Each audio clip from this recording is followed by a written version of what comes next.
UGC की नई guidelines आने के बाद से लगातार जो लोग यूजीसी के नए नियम का समर्थन कर रहे हैं उन्हें अक्सर आपने ब्राह्मणवाद से आजादी के नारे लगाते हुए सुना होगा। इस दौरान आपने ऐसे नारे भी सुने होंगे जिसमें मनुवाद से आजादी की आवाज बुलंद करते हुए प्रदर्शनकारी दिखाई और सुनाई देते होंगे। अब ये जो विरोध प्रदर्शन हर रोज कहीं ना कहीं देखने को मिलते हैं, इसका असर अब हमारे जीवन पर भी पड़ता हुआ दिखाई दे रहा है।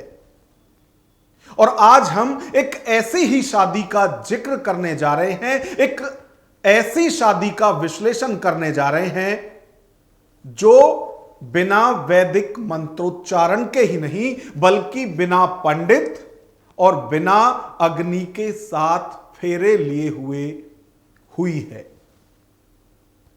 आज विश्लेषण में ऐसी ही कुछ शादियों का जिक्र होगा, उसका विश्लेषण होगा कि अब समाज किस ओर बढ़ रहा है। नमस्कार, मैं हूं नगेंद्र भाटी। हिंदू कहें या फिर सनातन धर्म, यहां बिना पंडित और पंडित के द्वारा मंत्रोच्चारण के शादी को पूरा नहीं माना जाता। और यदि सनातन धर्म की ही बात करें तो यहां जब शादी होती है तो उसमें वर वधू अग्नि को साक्षी मानकर 7 फेरे लेते हैं। लेकिन अब एक ऐसी वीडियो सबके सामने आई है जिसमें बिहार में एक नव वर वधू ने बिना मंत्रोच्चारण, बिना पंडित और बिना अग्नि के 7 फेरे लगाए हुए ही शादी की है।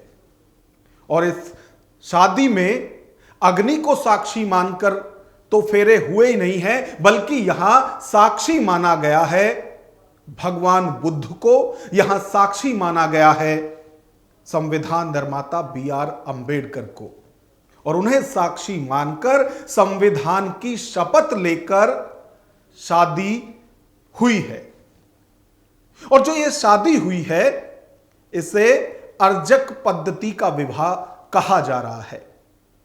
एक तरफ वैदिक मंत्रोच्चारण से सनातन में शादी होती है, वहीं अब ऐसी शादियों का चलन भी बढ़ गया है। आपने देखा होगा कि बौद्ध धर्म में जो शादियां होती हैं और जो उनके निमंत्रण पत्र होते हैं, शादी के कार्ड होते हैं, उनमें भगवान गणेश की जो फोटो है वो नहीं लगी हुई होती और जो मंत्र होता है वो भी वहां लिखा हुआ नहीं होता है। वहां या तो भगवान बुद्ध की तस्वीर लगी होती है या फिर BR अंबेडकर की। ऐसे बहुत से शादी के कार्ड हमने आपने खूब देखे हैं। लेकिन अब जिस अर्जक पद्धति से विवाह की मैं आपसे बात कर रहा हूं उसमें बौद्ध धर्म से अलग जो लोग हैं वो भी शादी करने लगे हैं। और इसमें दलील यही दी जा रही है कि जो रूढ़िवादिता लगातार सनातन में चली आ रही है उन बेड़ियों को तोड़कर अब नई सोच के साथ, आधुनिक सोच के साथ शादियों को कम समय और कम खर्च में करने के लिए आगे बढ़ना चाहिए। अब जिसे आधुनिक सोच कहा जा रहा है वो आधुनिक सोच मनुवाद या ब्राह्मणवाद पर चोट के तौर पर भी देखी जा रही है। आज हम जिस शादी का पहले जिक्र करने जा रहे हैं वो अभी हाल ही में 1 मार्च को ही हुई है बिहार के पटना में। और इस शादी में जो वर वधू हैं वो दोनों यादव समाज से आते हैं और दोनों ही BPSC के अधिकारी हैं। अब जो उनकी शादी हुई है उसमें कहीं उस तरह का ताम झाम दिखाई नहीं दिया जैसा कि आमतौर पर हिंदू शादियों में होता है। और जैसा हमने पहले भी कहा, ना कहीं पंडित, ना पंडित के द्वारा कहे जाने वाले मंत्र और ना ही फेरे वाली रस्म। अब जो जोड़ा है, जो वर वधू हैं, उनका यह कहना है कि वो इस शादी से ना सिर्फ संतुष्ट हैं, बल्कि वो चाहते हैं कि आगे इस तरह की शादियों का चलन बढ़े, क्योंकि अब आधुनिक जमाने में पुरानी सोच को, दकियानूसी सोच को दरकिनार करके युवाओं को आगे बढ़ना होगा। तो जो दूल्हा है अनंत यादव, वो यहां कह रहा है कि उसे यह पद्धति सनातन की दूसरी पद्धति से काफी अच्छी लगी, क्योंकि यहां पर किसी भी तरह की रूढ़िवादिता दिखाई नहीं दी है। वो इसका फुल सपोर्ट कर रहे हैं और वो कह रहे हैं कि यह बहुत अच्छा चलन होगा यदि युवा इस तरफ आगे बढ़ते हैं। तो मुझे बहुत खुशी है कि ये शादी इस पद्धति से हुई है। चूंकि जो पुरानी व्यवस्था है उसमें एक तो है कि बहुत ज़्यादा पैसे का खर्च है। आपने देखा होगा कि कितने कम समय में और नाहक एक मिनिमल फीस है अर्चक संघ का, उतना पैसा दे के आप जो है एक पूरा का पूरा विवाह संपन्न करा सकते हैं। तो जो लोग सिर्फ सामाजिक दबाव के चलते वैसी व्यवस्था को ढो रहे हैं कि भाई समाज क्या बोलेगा, उन्हीं को ये संदेश देने के लिए हम लोगों ने इस मंच से ये शादी इस तरीके से किया है कि आप, जरूरी नहीं है कि जिस वर्ग से आपने बोला कि शायद दलित वर्ग के लोग या फिर मोस्टली कुशवाहा समाज के लोग करते हैं, ये शादी ऐसी है जो हर किसी को करनी चाहिए। ये किसी एक वर्ग या किसी एक जाति तक नहीं रहना चाहिए, ये सभी के पास सभी के लिए ये उपलब्ध होना चाहिए तरीका। और चूंकि आप जैसा कह रहे हैं कि हमारे समाज में ये नहीं होता था, तो हमने, जो कि हमारा समाज इस बिहार राज्य का सबसे बड़ा आबादी के तौर पे समाज है, हमने उन्हें भी एक संदेश देने का कोशिश किया है कि आप इस पद्धति को अपनाइए, अपने पैसे और समय दोनों बचाइए और एक सुखी वैवाहिक जीवन की ओर अपना कदम बढ़ाइए। वहीं जब इसी पूरे मामले पर दुल्हन से बात की गई, सनातन में हर तरह की शादी वैदिक रीति रिवाज से होती है, उसमें 7 फेरे भी होते हैं। तो हर लड़की का सपना होता है कि उसकी शादी में भी अग्नि को साक्षी मानकर फेरे लिए जाएं। तो दुल्हन का कहना है कि वो इस चीज से खुश है कि उनकी शादी के जरिए समाज में बदलाव आने की उम्मीद जगी है। और उनका तो यहां तक भी कहना है कि वो काफी खुश है क्योंकि उनका ससुराल पक्ष संविधान को मानने वाला है। हर लड़की का एक सपना होता है, क्योंकि जिस सामाजिक परिवेश में हम लोग पले बड़े हैं वहां हम लोग यही देखते ही आए हैं।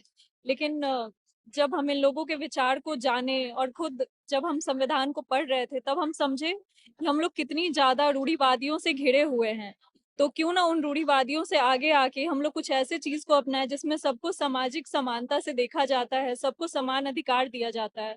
तो मुझे इससे कोई दिक्कत नहीं हुई और मैं बहुत खुश हूँ कि मैं ऐसे परिवार में जा रही हूँ जहाँ पे सामाजिक एकता को सबसे ज्यादा महत्व दिया जाता है, जहाँ संविधान सर्वोपरि है। यदि दुल्हन शिखा रंजन की बात करें तो वो तो यहां तक भी कह रही हैं कि जो पंडित संस्कृत में मंत्रोच्चारण करता है वो हमारी समझ में ही नहीं आते, और जब समझ में नहीं आते तो हमें नहीं पता कि वो हमारे लिए मंत्रोच्चारण कर रहे हैं या फिर वो अपने लिए ही मंत्र पढ़कर चले गए हैं। जो मंत्र पंडित जी पढ़ते हैं वो अपने लिए पढ़ के चले जाते हैं, वो हमें तो समझ नहीं आता। लेकिन जो हमने अभी पढ़ा, जो हमने एक दूसरे को संवैधानिक रूप में एक्सेप्ट जो किया, उसकी एक अलग मान्यता है, उसकी एक सामाजिक मान्यता है। तो अर्चक संघ का मैं बहुत शुक्रिया अदा करती हूँ और ये विवाह को मैं हमें चाहूंगी कि और लोग भी इसको अपनाएं।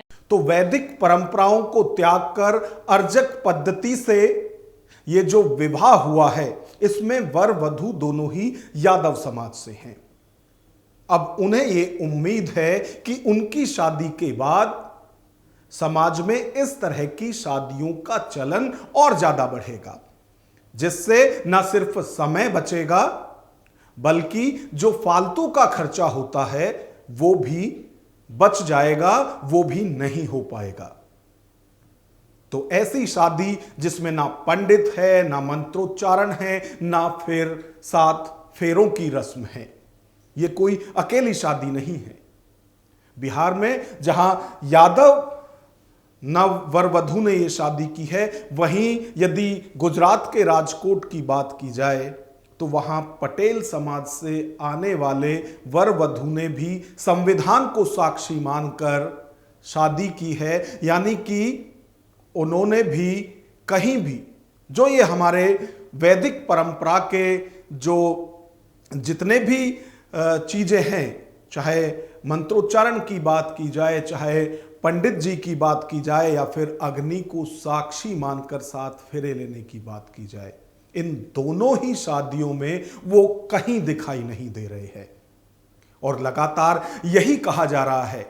तो चाहे बिहार के यादव परिवार की बात करें जहां अर्जक पद्धति से शादी की गई है, या फिर राजकोट के उस वर वधू की बात की जाए जिन्होंने वैदिक परंपरा को त्याग कर संविधान की शपथ खाकर शादी की है, इन दोनों ही शादियों की बात करें तो ये कहा जा रहा है कि ये नए भारत की आधुनिक सोच है।